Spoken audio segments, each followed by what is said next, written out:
Chief doctor வருவாங்க, specialist வருவாங்க இல்லையா, அவங்கெல்லாம் 50 பேரை கூட 1 மணி நேரத்துல பார்த்துருவாங்க. ஆனா நம்மளுக்கு 1 மணி நேரம்ங்கிறது ஒரு நபருக்கு தேவைப்படுற நேரம்.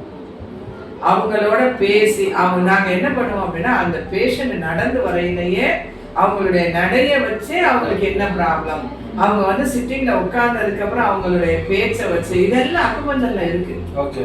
அக்குபஞ்சர் என்ன சொல்லுது அப்படின்னு சொன்னா, அவங்களுடைய லைஃப் ஸ்டைலு, அவங்களுடைய வார்த்தைகள், அவங்க எப்படி ஆக்சன் கொடுக்குறாங்க, இதெல்லாம் வச்சு அவங்களுக்கு என்ன வந்து ப்ராப்ளம் இருக்கலாம் அப்படிங்கிறத வந்து சொல்ல முடியும் நம்ம. அதுக்கப்புறம் நாடி பார்க்கையில அதை உறுதிப்படுத்துவோம். அதுக்கப்புறம் அவங்கள்ட்ட நாங்க கேள்வி கேட்கையில இன்னும் ஸ்ட்ராங் பண்ணிடுவோம். அந்த ஆர்கான் யாருங்கிறத கண்டுபிடிக்கிறது மட்டும்தான் அக்குபஞ்சருடைய வேலை. அதை கரெக்டா பண்ணிட்டோம், பாயிண்ட செலக்ட் பண்ணிட்டோம் அப்படின்னா சூப்பரா ஒர்க் அவுட் பண்ணிடும். எவ்வளவு சீக்கிரம் பண்ண முடியுமோ அவ்வளவு சீக்கிரம் பண்ணும். சோ நம்ம மைண்டுக்கும் நம்மளோட ஹெல்த் இஷ்யூஸ்க்கும் அதான் காரணம். சோ அத தான் பின் பாயிண்ட் பண்ணி நம்ம வந்து ஈஸியா வந்து ரெக்டிஃபை பண்ணிரோம். சோ அத வந்து அலோபதி பண்றது.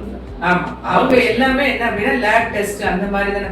பிளட் பார்க்கணும், அடுத்து ஸ்கேன் பார்க்கணும், அடுத்து எம்ஆர்ஐ பார்க்கணும், இதெல்லாம் சிடி பார்க்கணும். இந்த மாதிரி அவங்க வந்து ரிப்போர்ட் பார்த்துட்டு சொல்லுவாங்க. நாம என்ன பண்ணுவோம் அப்படின்னா அவங்கள பார்த்தே ரிப்போர்ட்டை சொல்லுவோம்.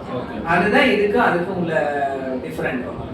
இப்ப நம்ம மருத்துவம் மட்டும் இல்ல, சித்த மருத்துவமே நாடி பார்த்த உடனே வாத பித்த கபமா அப்படின்றாங்க. இதே யுனானி பாத்தீங்கன்னா 4 பல்ஸ் தான் அவங்களுக்கு.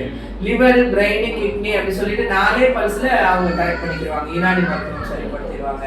இந்த மாதிரி இவங்க 3 பல்ஸ்ல சித்த மருத்துவமோ ஆயுர்வேத மருத்துவமோ 3 பல்ஸ்ல இது பண்ணிடுவாங்க.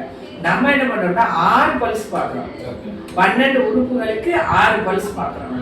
12 உறுப்பு நம்ம உடம்புக்குள்ள இருக்கிற 12 உறுப்புக்கு 6 பல்ஸ் பார்த்து யாரு ரீசன் அப்படிங்கிறத நாங்க வந்து அதுக்கப்புறம் அவங்களுடைய வார்த்தைகளை வச்சு நம்ம வந்து தெளிவுபடுத்திக்கலாம்.